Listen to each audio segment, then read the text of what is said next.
আমাদের প্রমাণ করতে হবে sec theta minus 1 by sec theta plus 1 plus root over sec theta plus 1 by sec is equal to 2 cosec theta।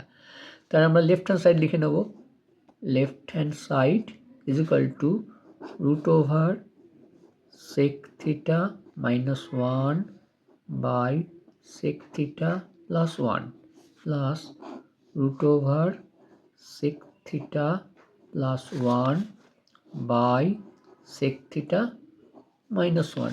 এবার আমরা root আলাদা করব, is equal to root over sec theta plus minus 1 by root over sec theta plus 1। এটাকে আমরা একইভাবে আলাদা করব, root over sec theta plus 1 by root over sec theta minus 1।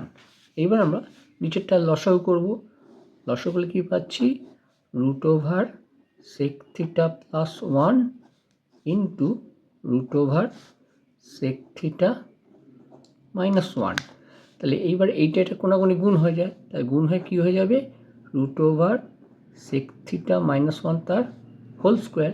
এটাও একইভাবে root over sec theta plus 1 তার whole square is equal to নিচেরটা a plus B মাইনাসের মতো root over sec square theta minus 1 হয়ে যাচ্ছে, আর উপরেরটা স্কোয়ার আর root cancel হয়ে শুধুমাত্র আমরা পাচ্ছি sec theta minus 1 plus sec theta plus 1।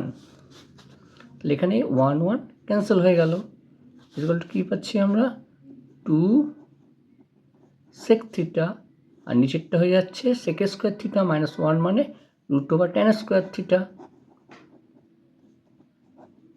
সমান সমান 2 sec থিটা বাই এটা হয়ে যাচ্ছে স্কোয়ারের বর্গমূল হয়ে tan থিটা। এবার আমরা সাইন কসে ভাঙবো, তাই 2 sec থিটা মানে 2 বাই cos থিটা, আর tan থিটা মানে sine theta by cos theta সমান সমান 2 বাই cos থিটা ইন্টু এটা উল্টে গিয়ে হয়ে যাবে cos theta by sine theta. এখানে cos cos কেটে গেল, কী পেলাম, 2 বাই সাইন থিটা সমান সমান 2